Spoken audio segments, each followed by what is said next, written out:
What you are about to hear is going to sound like something out of a twisted movie, but I swear to you, every single second of it is true. You think you know fear. You think you know what it feels like to be scared. Try standing in the middle of a ballroom that cost more than your house, surrounded by 300 people clapping and cheering, while you hold a bouquet of white roses that contains a death sentence. You have to watch this until the very end, because what my daughter Emma did, and what that man, that monster she married, tried to do will absolutely shock you. If I hadn't caught those flowers, my daughter would be gone forever.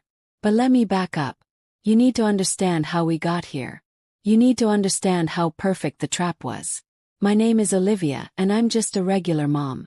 I work 2 jobs to put my kids through school. I drive a sedan that's seen better days. And I love my family more than anything on this earth.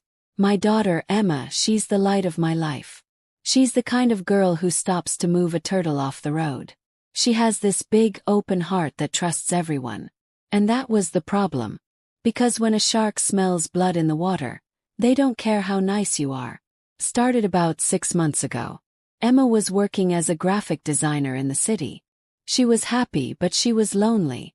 She'd tell me over the phone, "Mom, I just want someone who gets me, you know? Someone who wants to build a life." I told her to be patient. I told her good things happen to those who wait. I wish I had told her to run. I wish I had told her to lock her doors and never let anyone in. She met James at a coffee shop. It was one of those meet-cute moments you see in rom-coms. She dropped her sketchbook, he picked it up, their eyes met, and bam, fireworks. Well, on paper James was perfect. He was handsome in that clean-cut all-American way. He had a jawline that could cut glass and a smile that made you feel like the only person in the room. His name was James, just a solid, strong name. He told her he worked in finance, that his family came from old money, but he wanted to make his own way. Emma fell hard. And I mean really hard. Within 2 weeks, they were inseparable. Within a month, he was talking about marriage. When Emma brought him home to meet me and her dad, Michael, I wanted to like him. I really did. He brought expensive wine. He shook Michael's hand with a firm grip. He complimented my pot roast. He was charming. But you know that feeling you get when you walk past a dark alley and the hair on the back of your neck stands up? That primal instinct that says danger. I felt that every time James looked at me. His eyes were blue, but they were cold. Like looking into a frozen lake. When he looked at Emma, it wasn't with love. It was with hunger. Like he had just bought a shiny new car and he was checking for scratches. But Emma was glowing. She was so happy. She kept saying, "Mom, can you believe he chose me? He could have anyone and he chose me." That sentence broke my heart a little. He chose me. Like she was a prize he won at a carnival. Things moved at lightning speed. 3 months in, James proposed. He did it on a yacht, with a diamond ring the size of a grape. Emma called me screaming with joy. "I'm going to be Mrs. James William," she yelled. "Mom, we're getting married in 2 months. 2 months?" I asked, gripping the phone. "Emma, honey, why the rush? What's the hurry?" "James wants to move to Europe for his job," she said, her voice bubbling with excitement. "He wants us to be married before we go. It's romantic, Mom. Don't be a downer." Downer. That's what I was. The worried mom raining on the parade. I tried to talk to Michael about it. "Doesn't it feel weird?" I asked him one night while we were doing dishes. "Doesn't it feel like he's isolating her?" Michael sighed. "He's a good man, but he sees the best in people. Olivia, look at him. The guy is loaded. He treats her like a queen. Let her be happy. She's not a kid anymore." So I swallowed my fear. I pushed it down into the pit of my stomach. I helped plan the wedding. And let me tell you, this wasn't just a wedding. It was a production. James's parents, David and Sophia, took over everything. They were polite, but in that way rich people are polite to the help. They didn't ask for our input. They told us how it was going to be. "We'll handle the venue," David said, waving his hand. "We need something secure. Private." "Secure?" I asked. It's a wedding, not a presidential summit. Sophia just smiled, a thin, tight smile that didn't reach her eyes. James values his privacy, Olivia. You know how the press can be. James wasn't famous. He was just rich. But I let it slide. The venue they chose was this massive, historic estate up in the hills, miles away from the city. It was surrounded by high walls and iron gates. It was beautiful, yes, but it also looked a lot like a fortress. The weeks leading up to the wedding, Emma started to change. She stopped calling as much. When I did get her on the phone, she sounded tired, distant. Is everything okay, sweetie? Asked. Yeah, just busy, she'd say. James has me meeting all these people. His business partners. It's a lot. Let's get lunch, I suggested. Just me and you. No, James. I can't, she whispered. James. He likes to know where I am. He gets worried if I'm out alone. That was the first massive red flag that I couldn't ignore. Worried. Emma, you're 26 years old. You can go to lunch. I have to go, Mom. He's coming. And she hung up. The night before the wedding, at the rehearsal dinner, the vibe was suffocating. The room was filled with James's family and friends. Men in expensive suits who spoke in hushed tones, and women who looked like they were made of porcelain and ice. Emma's side of the room, me, Michael, her brother Liam, and her best friend Noah. We felt like intruders at our own daughter's party. I watched Emma. She was wearing a dress that James had picked out. It was beautiful, but it wasn't her style. Emma loved color, bohemian patterns, life. This was stiff, structured, severe. She barely ate. Every time she went to speak, she looked at James first. If he nodded, she spoke. If he didn't, she stayed silent. It was like watching a puppet show and James was pulling the strings. I cornered her in the bathroom. It was the only place I could get her alone. Emma, I said, grabbing her hands. They were ice cold. Talk to me. Are you happy? Really happy? She looked at me in the mirror. Her eyes were swimming with tears. She opened her mouth to say something, but then the door pushed open. It was Sophia, James's mother. There you are, darling, Sophia said, ignoring me completely. James is waiting for the toasts. We don't want to keep him waiting, do we? Emma's face shut down instantly. The mask went back up. Coming, she said. She squeezed my hand, a hard, desperate squeeze, and then walked out. I stood there in the bathroom, feeling like I was going to throw up. Something was wrong. I knew it in my bones. But what could I do? Call the police and say, my daughter's fiancé is controlling. They'd laugh at me. Cancel the wedding. Emma wouldn't let me. Felt helpless. The wedding day arrived. The estate was decked out in thousands of white flowers. It smelled sickeningly sweet, like a funeral parlor. The security was intense. Guys in black suits with earpieces were everywhere. They checked our bags. They checked our IDs. It felt less like a celebration and more like a prison transfer. I went to the bridal suite to see Emma. The door was guarded. Family only, the guard said. I am her mother. Snap. Mr. William gave us a list. Only the makeup artist and the stylist are allowed in right now. Mrs. William needs to focus. She's not Mrs. William yet. I screamed. Michael had to pull me back. Olivia, stop. You're making a scene. You're going to ruin her day. Michael, he won't let me see her. On her wedding day. He's just stressed, Liv. Come on. Let's go sit down. I sat in the front row, fuming. My hands were shaking.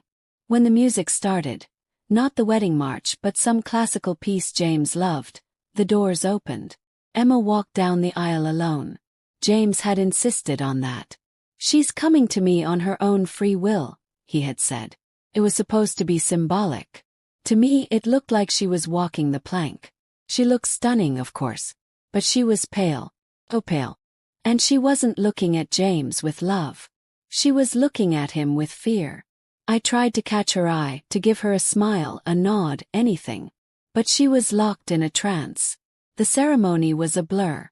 The vows were generic. When the priest asked, "Do you take this man?" Emma hesitated. It was only for a second, a tiny fraction of time, but the whole room felt it. James squeezed her hands. I saw his knuckles turn white. He leaned in slightly, almost imperceptibly. Emma blinked, swallowed hard, and whispered, "I do." When they kissed, the crowd cheered. I clapped, but my hands felt like numb slabs of meat. I looked over at Noah, Emma's best friend since kindergarten. He was sitting in the third row, looking devastatingly sad. Noah had always loved Emma. Everyone knew it except Emma. He looked at me and shook his head slightly. He felt it too. The reception was in the grand ballroom. Chandeliers, champagne towers, a 10-piece band. It was obscene. James was parading Emma around like a trophy. "Meet my wife," he'd say. "Doesn't she look perfect? Not doesn't she look beautiful? Or isn't she amazing? Just perfect. Like a statue." We sat at a table in the corner. The parents' table was supposed to be front and center, but James had arranged for the families to sit separately. His family was at the head table on a raised platform. Our family was tucked away near the kitchen doors. It was a slap in the face. Dinner was served. I couldn't eat. Kept watching them. Emma wasn't drinking. She wasn't eating. She just sat there, staring at the tablecloth. Every time she tried to stand up, James's hand would land on her shoulder, gently pushing her back down. Then came the moment. The DJ announced the bouquet toss. All the single ladies to the floor. James whispered something to Emma. She nodded. She stood up, looking shaky on her heels. She walked to the center of the dance floor. A crowd of women swarmed behind her, giggling, elbows out, ready to fight for the flowers. I wasn't going to go up there. I'm a married woman. But something pulled me. A mother's intuition is a powerful thing. It's like a radio frequency that only we can hear. I stood up. "Olivia, what are you doing?" Michael asked. "You're not single." "I just want to get a closer look," I said. I walked up to the edge of the crowd. I stood off to the side near the front. Emma turned her back to the crowd. She held the bouquet tight. She took a deep breath. She didn't just toss it over her shoulder blindly. I saw her turn her head just an inch. She scanned the room. Her eyes found mine. For a split second, our eyes locked. The terror in her face was raw. It was a scream for help without a sound. Then she threw it. But she didn't throw it high and arcing towards the single girls. She threw it hard, and she threw it directly at me. It sailed over the heads of the bridesmaids. It spun through the air, a missile of white roses and baby's breath. The other women gasped and reached for it, but it was moving too fast. Came right to me. Caught it instinctively. I clutched it to my chest. The thorns dug into my palms through the silk wrapping, but I didn't care. The room went silent for a second. The DJ laughed nervously. "Well, looks like the mother of the bride wants a renewal of vows. Give it up for Mom." People clapped politely. I didn't smile. I looked at Emma. She was staring at me, her eyes wide, pleading. Then she looked down at the bouquet in my hands, then back at me. Sharp, meaningful look. "Look inside," that's what her eyes said. James walked up to her, grabbing her waist. He laughed, a booming fake sound. "Classic Olivia," he joked. "Always stealing the spotlight." He spun Emma around and marched her back to the head table. I stood there, frozen. My heart was hammering against my ribs like a trapped bird. I looked down at the flowers. Buried deep in the center between two large white roses was a small piece of folded paper. It was barely visible. If you weren't looking for it, you'd never see it. I turned around and walked straight out of the ballroom. "Olivia, where are you going?" Michael called out. "Bathroom." I yelled back, my voice cracking. I practically ran into the ladies' room. Thank God it was empty. I locked myself in the handicap stall and shakingly placed the bouquet on the sink. My fingers trembled so bad I could barely separate the stems. Pulled out the note. It was a small scrap of paper, ripped from a napkin or a menu. The handwriting was hurried, jagged. It said, Asterisk Mom, please help me. They aren't who they say they are. He's taking me tonight. I won't be coming back. He has my passport. He has everything. Check the study. Find the file marked Project E. Don't tell Dad. Just help me.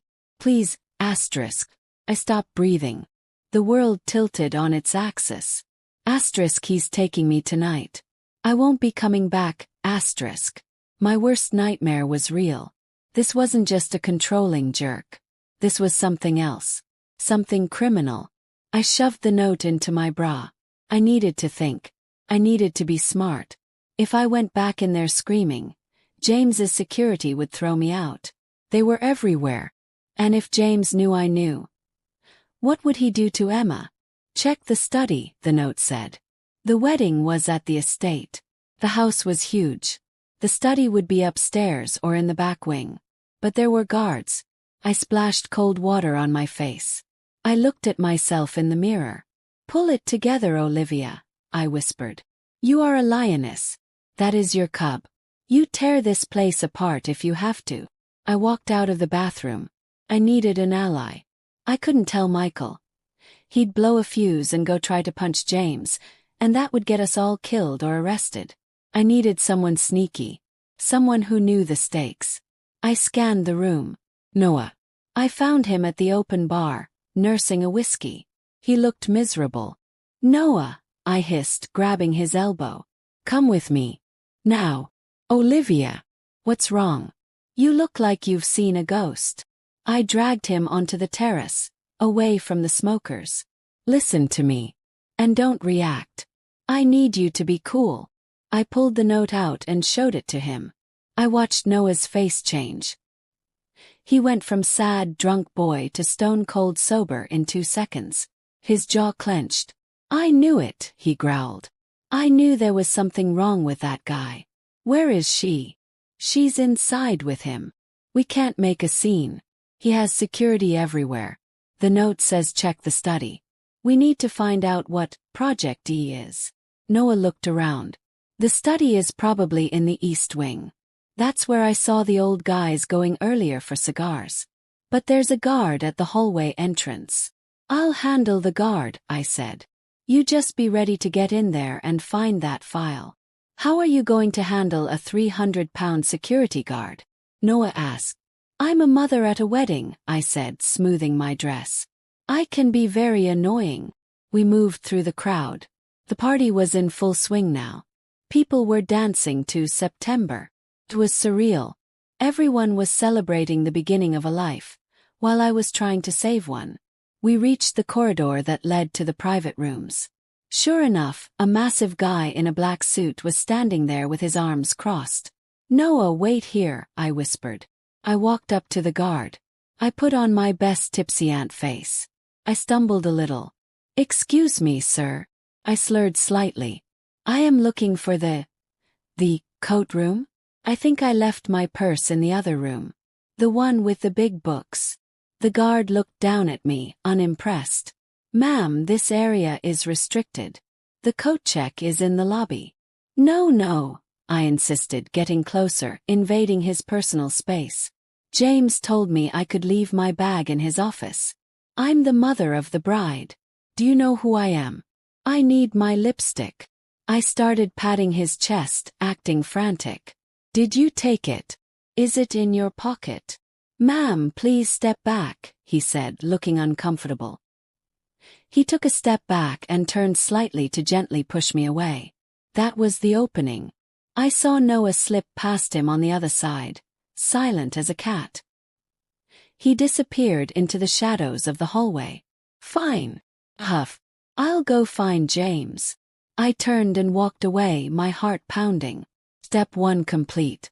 Now I just had to pray Noah found something before anyone noticed he was gone. I went back to the ballroom to keep an eye on Emma. She was sitting at the head table again. James was leaning close to her, whispering in her ear. He had his hand on the back of her neck. It looked intimate to everyone else, but I saw the pressure. He was holding her in place. Then I saw James check his watch. He signaled to his father, David. David nodded and stood up. He walked over to the microphone. "Ladies and gentlemen," David boomed. The music stopped. "If I could have your attention. The happy couple has a flight to catch. A surprise honeymoon destination that James has planned. They need to leave a bit early to make their slot. Let's give them a big send-off." Panic surged through me. Asterisk flight. Now. Asterisk it was only 8 p.m. The reception was supposed to go until midnight. "They're leaving," I whispered to myself. "Oh God, they're leaving."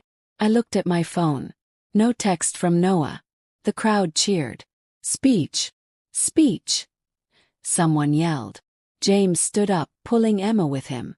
He took the mic. "Thank you all for coming. Emma and I are so grateful.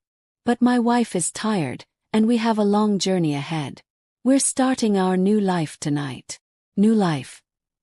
It sounded like a threat. I started pushing through the crowd.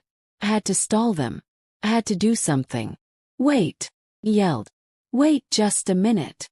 The room went quiet. James looked at me, his eyes narrowing. "Olivia," he said, his voice dripping with condescension. "We really have to go. You can't leave without the mother-daughter dance." I lied. There was no such thing planned. "Emma promised me." Emma looked at me, confusion and fear warring in her eyes. "We don't have time for that," James said coldly. "Security, please help my mother-in-law to her seat. She's had too much champagne." 2 guards started walking towards me. Just then my phone buzzed in my hand. It was a text from Noah. 1 picture. And a text that said, "Asterisk, get her out. Now." Asterisk. I looked at the picture. It was a photo of a document. At the top it said, "Transfer of ownership." Beneath that, it listed assets. And the first item on the list wasn't a house. It wasn't a car. It was asterisk Emma Louise Miller. Biological specimen number 4. Destination, the compound. Asterisk. And below that, a medical form. Asterisk donor match. Confirmed. Kidney, liver, bone marrow. Harvesting scheduled upon arrival. Asterisk. My blood didn't run cold. It evaporated. They weren't a rich family. They weren't moving her to Europe. They were organ traffickers. High-end black market organ traffickers. And my daughter was the merchandise. I looked up at James. He wasn't a husband. He was a butcher in a tuxedo. The guards were 5 feet away. James was pulling Emma off the stage. Noah was trapped in the hallway. I had seconds. I didn't think. I didn't plan. I just reacted. I grabbed a full bottle of champagne from the table next to me. I smashed the bottom of it against the table edge. Glass flew everywhere. People screamed. I held the jagged bottle neck like a weapon. "Don't you touch her!" I screamed, my voice tearing through the silence like a siren. "Get your hands off my daughter!" James froze. The whole room froze. "Mom!" Emma whimpered. "Everyone listen to me!"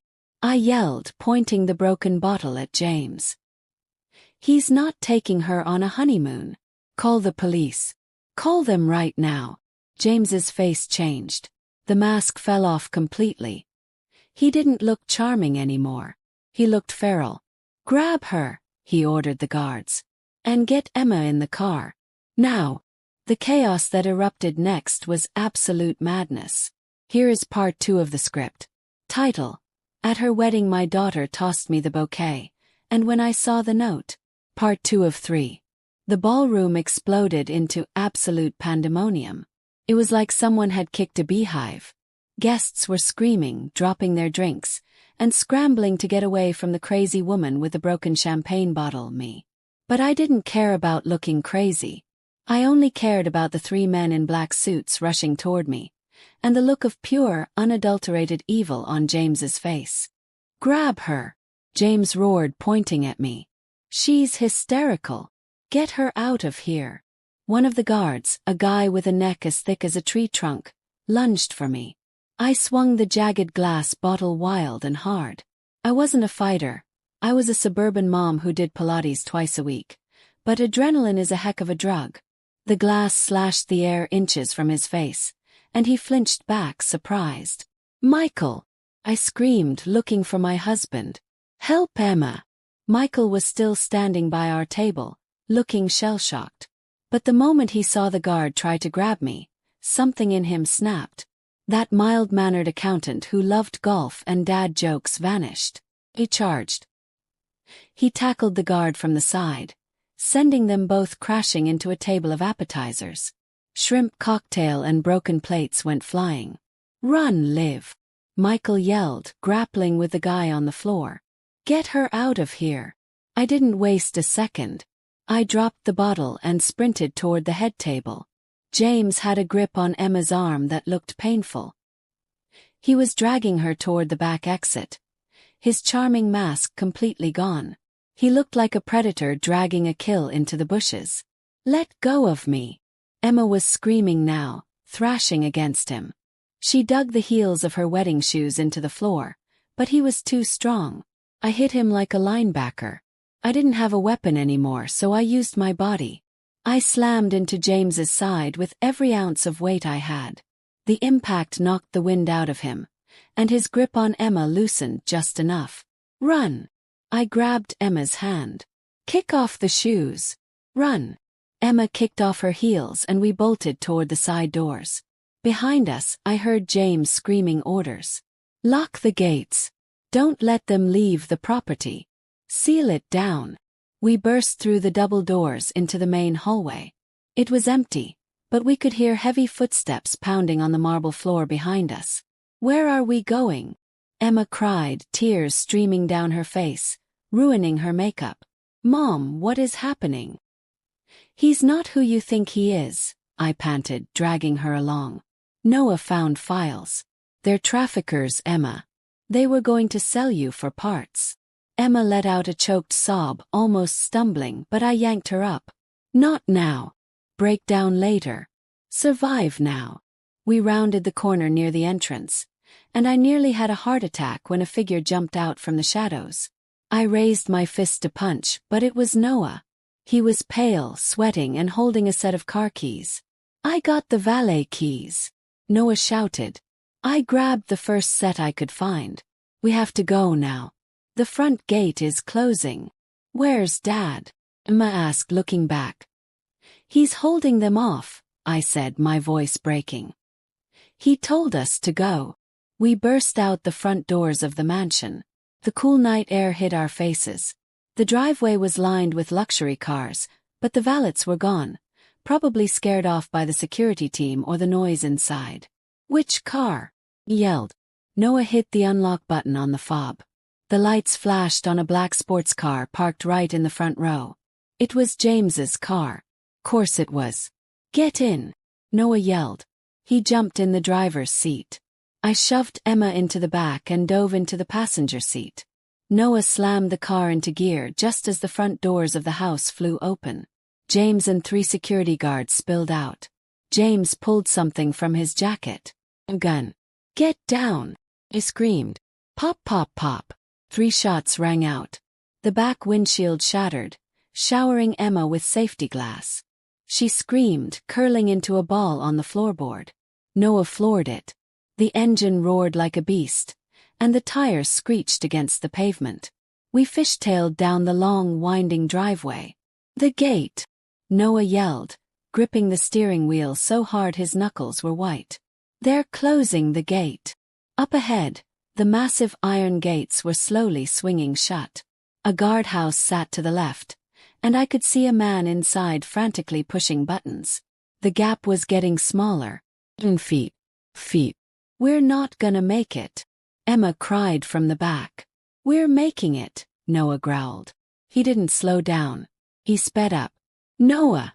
I braced myself against the dashboard. The car shot through the narrowing gap. I heard the metal screech of the side mirror getting ripped off as we scraped against the iron, sparks flying everywhere. But we popped out the other side. We were on the main road. "Go, go, go," he yelled.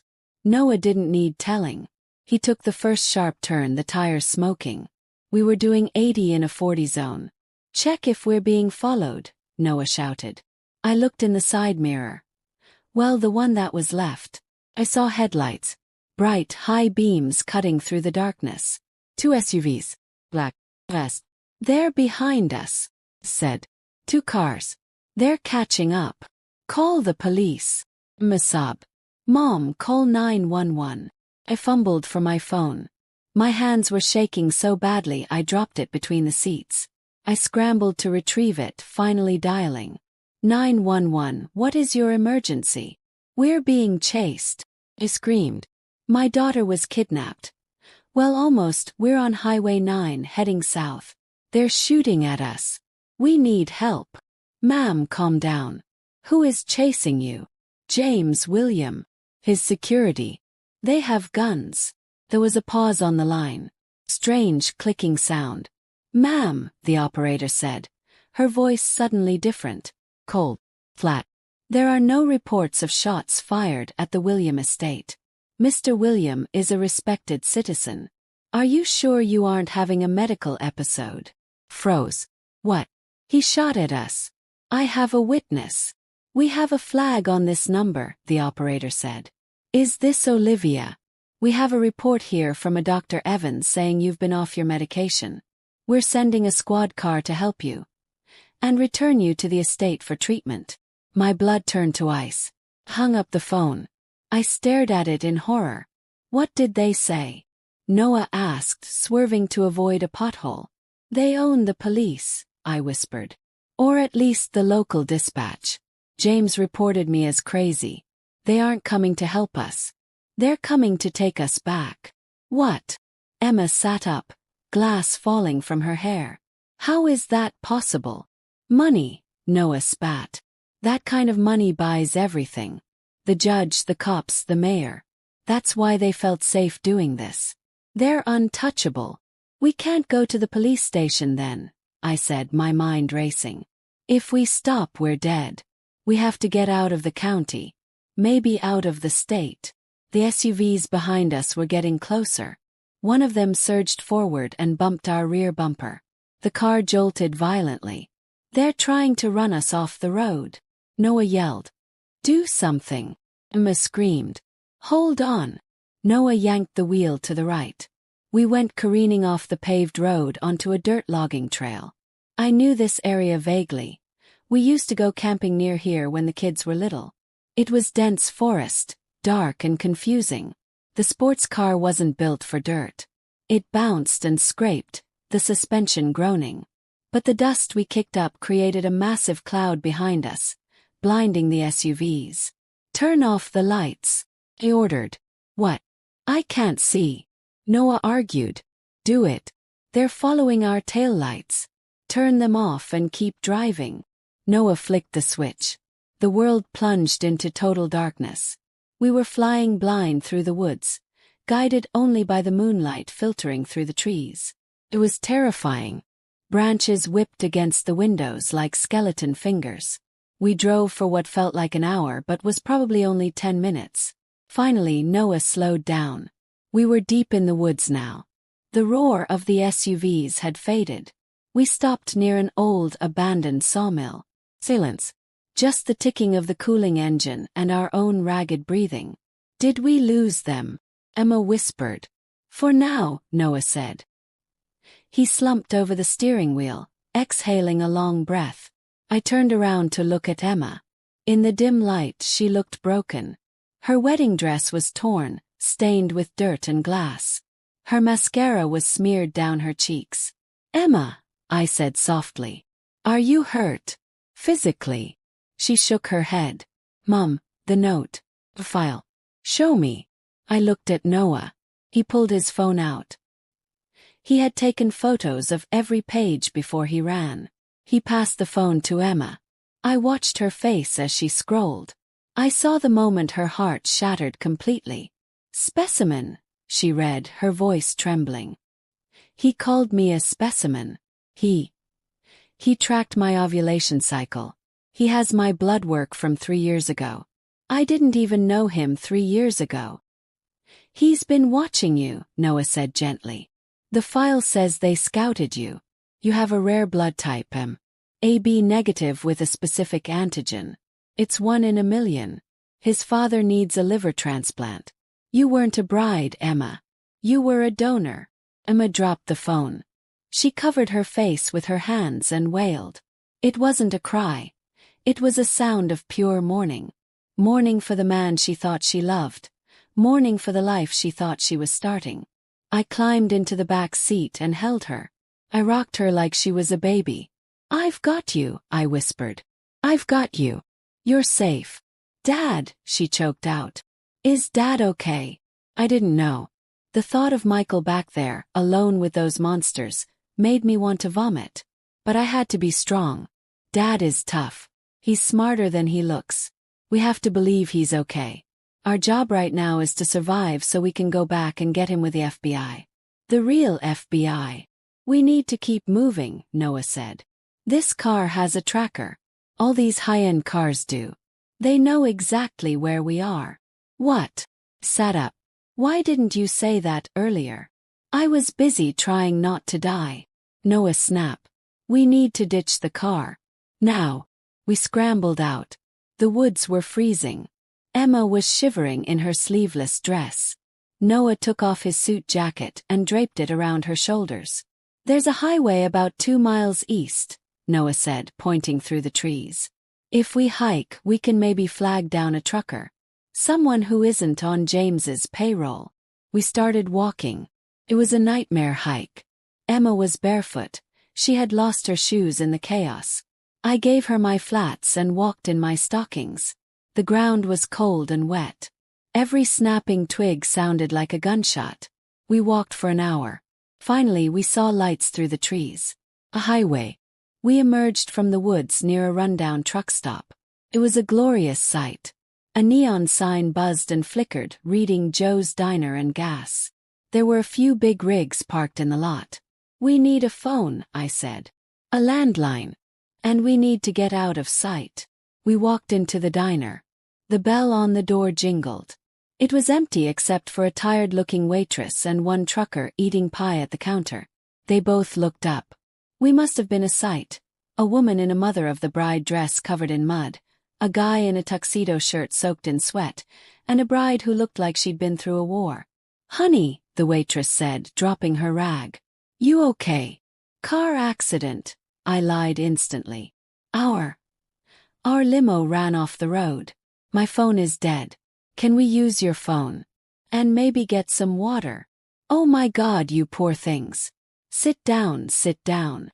She rushed over, guiding us to a booth in the back. "Phone is on the wall by the bathroom." I nodded to Noah. "Call your brother in Chicago," I whispered. "He's a lawyer. Ask him what to do. Don't tell him where we are exactly, just in case." Noah went to the phone. Emma put her head on the table. "I feel sick," she mumbled. I rubbed her back. "It's the shock. Just breathe." The waitress brought waters and a basket of fries. "On the house," she said. "You folks look like you need it." I watched the door. Every set of headlights that passed on the highway made me jump. I felt like a hunted animal. Noah came back a few minutes later. He looked grim. "My brother said to go to the nearest FBI field office, but the closest one is 3 hours away. He said it's all over the news." "What is?" "Yes. The tragedy at the wedding," Noah said quietly. James put out a statement. He said his new wife suffered a psychotic break and was kidnapped by her unstable mother and an obsessed ex-boyfriend. "They have our photos on the news, Olivia. We're wanted for kidnapping." He flipped it, I realized, horrified. He flipped the narrative. If the police see us, they'll arrest us on sight. "So we can't call the cops," Emma whispered. "And we can't go to a hospital. We're on our own," Noah said. Suddenly, the TV in the corner of the diner, which had been playing a sports game, cut to a breaking news alert. Breaking news. Manhunt underway. And there was my face. Photo from my driver's license. And Emma's engagement photo. And Noah's yearbook picture. The headline read, "Armed and Dangerous. Family abducts bride." The waitress looked up at the TV. Then she looked at us. Her eyes went wide. She took a slow step back toward the counter, where I saw a phone sitting by the register. "Ma'am," Noah said, standing up slowly. "Please don't." "I don't want no trouble," the waitress said, her voice shaking. "You guys need to leave. That news said you have guns." "We don't have guns," pleaded. "We are the victims here. Please, you have to believe us." She picked up the phone. "We have to go," I said, grabbing Emma. "Now!" We ran out of the diner just as the waitress started dialing. We ran around the back of the building. "We need a car," Noah yelled. There was an old beat-up pickup truck parked behind the kitchen. The window was cracked open. Noah didn't hesitate. He reached in, unlocked it, and hot-wired it. He must have learned that from his grandfather, who was a mechanic. Thank God for misspent youth. We piled into the truck. It smelled like old cigarettes and wet dog, but the engine turned over. We peeled out of the parking lot just as a sheriff's cruiser pulled in the front entrance, lights flashing. "That was too close," I gasped. We drove for another hour, sticking to back roads. We crossed the state line around 3 a.m. The adrenaline was wearing off, replaced by a heavy, crushing exhaustion. "We need to stop," Noah said. "I can't keep my eyes open. And the truck is almost out of gas." We found a motel. The kind with hourly rates and cockroaches. It was disgusting, but it was anonymous.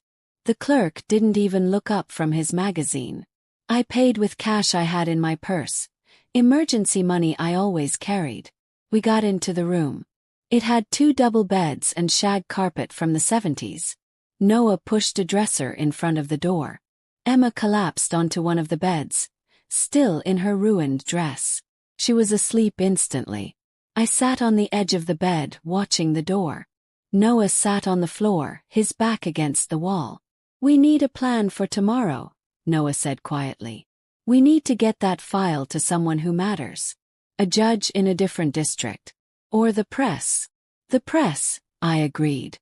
"If we go viral with the truth, James can't hide it." I looked at my phone. I had turned it off to save battery and avoid tracking, but I needed to check on Michael. Had to know. "Don't turn it on," Noah warned. "Just for a second," I said. "I need to see if he texted." Powered it on. Immediately it buzzed. One new voicemail. Boom. My heart stopped. It was from our landline at home. Or Michael's cell. I put the phone to my ear. "Liv." It was Michael's voice. He sounded weak. What? Like he was speaking through a mouthful of blood. "Michael," I whispered. "Liv. Don't come back." I didn't tell them. Promise. I didn't tell them where you. There was a rustling sound. Then a new voice. Smooth. James. "Hello, Olivia." I clamped a hand over my mouth to stop the scream. "You've caused quite a mess," James said. He sounded like he was discussing a stain on a rug. "Poor Michael here is having a very hard time. He misses you. If you touch him again, I will kill you," I hissed. James laughed. "You have something of mine. My wife. And some property she stole. Bring her back, Olivia. Bring her back to the estate by noon tomorrow. If you do, Michael goes to a hospital. If you don't, well, let's just say the pigs on the estate farm are very hungry." "You're a monster." "I'm a businessman," he corrected. "Tick-tock, Olivia. Noon. Or Michael dies." The line went dead. I dropped the phone. I felt like the walls were closing in. I looked at Emma sleeping. I looked at Noah, who was watching me with wide eyes. "He has Michael," I whispered. "He's going to kill him if we don't go back." "We can't go back," Noah said. "If we go back, Emma dies. And probably you too. And Dad won't survive anyway. James can't leave witnesses. So what do we do?" Cried. "I can't choose between my husband and my daughter." "We don't choose," Noah said, standing up. His eyes were hard. Angry. "We fight. We don't go back to surrender. We go back to end it." "How?" "It's 3 of us against a private army." "Not just 3, Noah said. He walked over to the window and peeked through the curtains. "I have a friend. A guy I served with in the Marines. He lives 2 towns over. He hates bullies. And he has an arsenal. I looked at Emma, then at the phone. A fire started to burn in my chest. It burned away the fear. It burned away the sadness. All that was left was rage. Pure motherly rage. "Call him," I said. Noah nodded. But before he could move, a bright light flooded the motel room window. High beams. We froze. Then came the voice, amplified by a megaphone outside. "Olivia! We know you're in there. Come out with your hands up." My heart slammed against my ribs. I crawled to the window and peeked out. The parking lot was filled with cars. Not police cars. Black SUVs. James hadn't just waited for me to come back. He had tracked the phone the second I turned it on. He was here. "They found us," I whispered. Emma woke up, screaming as the glass of our motel window shattered inward. A canister flew into the room, clattering on the floor. "Smoke. Tear gas. Don't breathe," Noah yelled, diving for the canister to throw it back. But the door exploded inward. Here is part 3 of the script. Title: At her wedding my daughter tossed me the bouquet, and when I saw the note. Part 3 of 3. The room was filling with thick white smoke. My eyes burned like someone had rubbed chili peppers in them. I couldn't see Noah, I couldn't see Emma. I could only hear the sound of boots crunching on broken glass and men shouting orders. "Clear the room. Secure the targets." I felt a hand grab my ankle. I screamed and kicked out blindly, connecting with something hard. "It's me," Noah hissed. He was on the floor, army crawling. "Bathroom. Now." He dragged me toward the bathroom door. I grabbed Emma's hand, she was coughing, disoriented, and we piled into the tiny tiled room. Noah slammed the door and locked it. It was a hollow wooden door. It wouldn't hold for more than 5 seconds. "Window," Noah ordered. The bathroom window was small, frosted glass, and high up. Noah hopped into the bathtub and kicked the glass out. It shattered into the alleyway behind the motel. "Go. Emma first." He hoisted Emma up. She scraped her arms but squeezed through. I went next. I'm not exactly a gymnast, but fear makes you do impossible things. I scrambled through the jagged frame, falling onto the wet asphalt outside. Noah dropped down beside us just as the bathroom door inside splintered open with a deafening crash. "They're out back. Alleyway." A voice screamed from inside. "Run." Noah grabbed us. We didn't look back. We sprinted down the dark alley, knocking over trash cans to create obstacles. We hit a chain-link fence at the end. Noah laced his fingers together to make a step. Up. We vaulted the fence just as the beam of a flashlight cut through the darkness where our heads had been a second ago. We landed in a drainage ditch on the other side, sliding down the muddy bank into knee-deep water. "Stay down," Noah whispered. We huddled under a concrete overpass, shivering in the muck. Above us tires screeched. Doors slammed. We could hear James's voice, clear and angry. "Find them. Scan the perimeter. They can't have gone far." We waited there for what felt like hours. My heart was hammering so hard I thought the guards up on the road would hear it. Emma was shaking violently, her teeth chattering.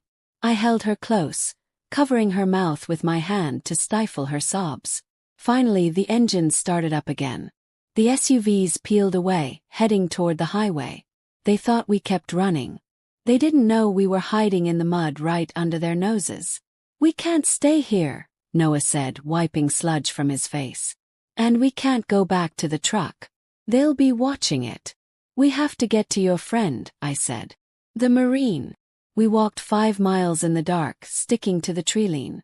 When we finally reached the town Noah had mentioned, the sun was starting to crest over the horizon. We found a payphone outside a closed gas station. Noah used his last quarters. He spoke in code. "Eagle has landed. Situation FUBAR. Need extraction at the old water tower." 20 minutes later, a rumbling pickup truck pulled up. A giant of a man stepped out. He had a beard down to his chest and arms covered in tattoos. This was Mason. He didn't ask questions. He took one look at us, muddy, bloody and terrified, and opened the back door. Get in. Mason's house was a fortress. He had dogs, cameras, and enough supplies to survive a zombie apocalypse. Once we were inside, safe for the first time in 12 hours, the reality hit us. We were alive. But Michael wasn't.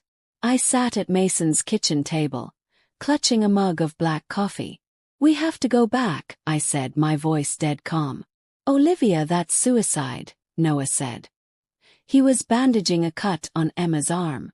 James has a private army. We need to wait for the FBI. The FBI is 3 hours away, and even if they believe us, they need warrants. They need procedure. James gave me a deadline. Noon. If I'm not there, he kills Michael. I looked at the clock on the wall. It was 7 a.m. I have 5 hours.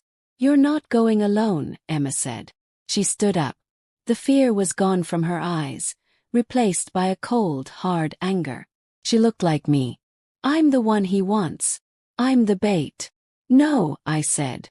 Yes, she argued. He won't shoot if I'm there. He needs my organs intact. I'm his father's life insurance policy. I'm the only leverage we have. Mason cleared his throat. He dropped a heavy duffel bag on the table. Clank. If you folks are going to war, Mason rumbled, you should probably take some party favors. We spent the next 2 hours planning. It wasn't going to be a sneak attack. It was going to be a trade. Or at least James had to think it was a trade. We drove Mason's truck back toward the estate. I drove. Emma sat in the passenger seat. Noah and Mason were in the back, covered by a tarp. We pulled up to the main gate at 11:45 a.m. The guard in the booth saw us and immediately grabbed his radio. The gates began to open slowly. They were expecting us. Here we go, I whispered. I reached over and squeezed Emma's hand. Stick to the script. Don't let him see you sweat. We drove up the long driveway. The beautiful white flowers from yesterday were still there, but they looked wilted now. The stage was still set up, but the chairs were overturned. It looked like a battlefield. James was standing on the front steps of the mansion. His parents, David and Sophia, were behind him, sipping tea like they were watching a tennis match. A dozen guards stood in a semicircle, weapons drawn. I stopped the truck. I turned off the engine. Get out, James yelled. Hands where I can see them. I stepped out of the truck. I raised my hands. Emma stepped out the other side. She looked regal, even in her torn, muddy dress. She stared James down. Where is he? I demanded. Where is my husband? James smirked. He snapped his fingers. 2 guards dragged Michael out the front door. My knees almost buckled. Michael looked terrible. His face was swollen, one eye shut. He was limping. But he was alive. When he saw me, he tried to shout. Live. When? It's a trap. A guard struck him in the stomach, and he doubled over. That's enough. I screamed. We're here. We held up our end of the deal. Excellent, James said, walking down the steps. He looked at Emma with that same hungry, possessive look. My beautiful bride. You gave us quite a chase. Daddy was getting worried about his transplant. David, the father, chuckled. Get her inside to the prep room. The surgeon is ready. 2 guards moved toward Emma. Wait, Emma said. Her voice was loud, clear. I want to say goodbye to my parents. James rolled his eyes. Fine. Make it quick. No theatrics.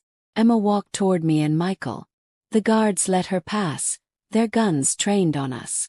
We huddled together for a second. Now, Emma whispered. I dropped to the ground. Now, I screamed. From the bed of the truck, the tarp flew off. Mason stood up with a high-powered smoke grenade launcher. Thump, thump, thump.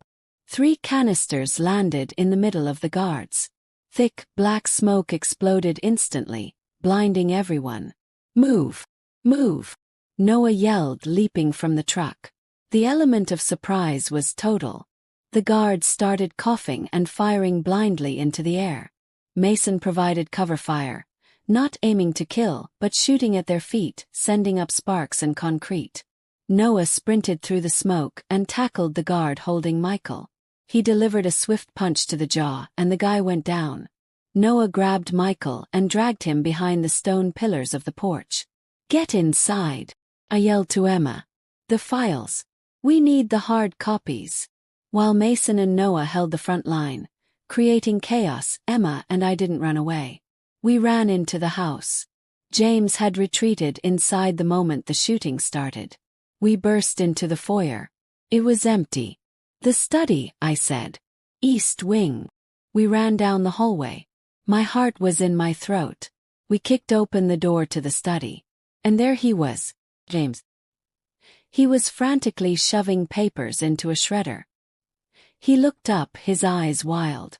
He pulled a gun from his desk drawer. "You stupid, stupid woman," he screamed at me. "Do you have any idea how much money is involved here?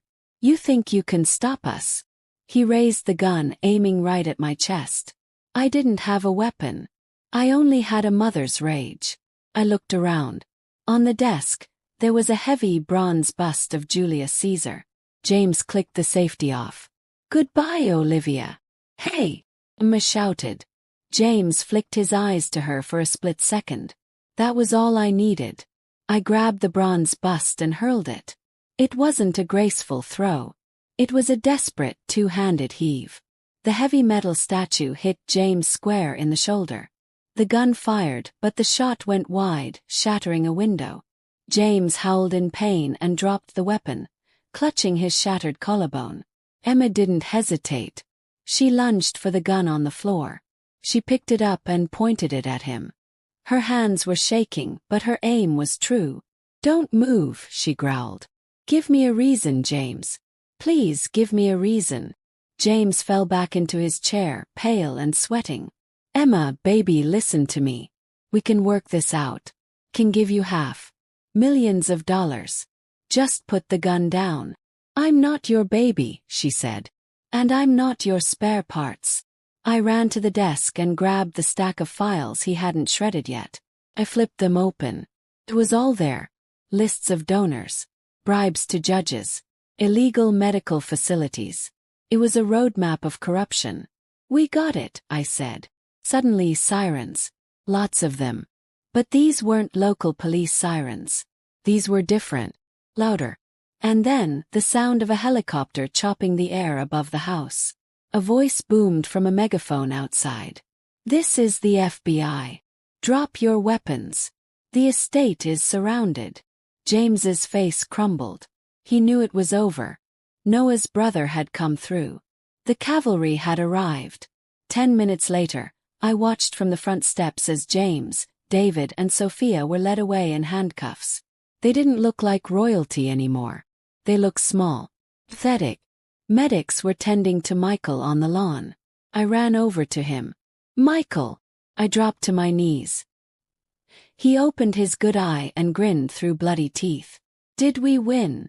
"Yeah, honey," I sobbed, kissing his forehead. "We won." Noah walked over, his arm around Emma. He looked exhausted, dirty, and absolutely wonderful. "The FBI agent said the files you grabbed are enough to put them away for life," Noah said. "RICO charges. Human trafficking. Attempted murder. They're never seeing sunlight again." Emma looked at James as he was shoved into a federal vehicle. She didn't look scared anymore. She took off the engagement ring, the massive diamond that had felt like a shackle, and tossed it into the gravel driveway. "Let's go home," she said. 1 year later. The backyard smelled like charcoal and burgers. It was the 4th of July, and our house, our humble mortgaged house, was full of people. Michael was at the grill, flipping patties. He had a slight limp still, a reminder of that day, but his laugh was louder than ever. He was wearing a world's best grandpa apron, even though he wasn't a grandpa yet. He was just manifesting it. I sat on the patio watching them. Emma was sitting on a picnic blanket in the grass. She looked different now. She had cut her hair into a short, spunky bob.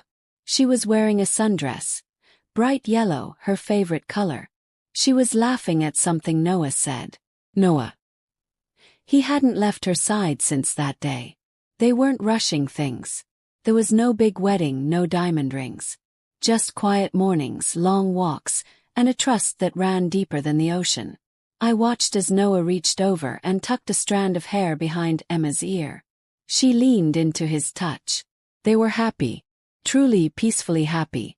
The nightmare was over. The William family was behind bars. Their empire dismantled and sold off to pay victims. We had testified, we had cried, and we had healed. Michael walked over and handed me a burger. "Penny for your thoughts, Liv." I took a bite and smiled at him. I looked at my daughter, alive and whole, tossing a frisbee to Mason, who had become a regular at our cookouts. "I was just thinking," I said, leaning my head on my husband's shoulder. "I'm really glad I caught that bouquet." Michael laughed and kissed my temple. "Me too, babe. Me too." Emma looked up and caught me watching her. She beamed, a smile so bright it rivaled the sun. She gave me a thumbs up.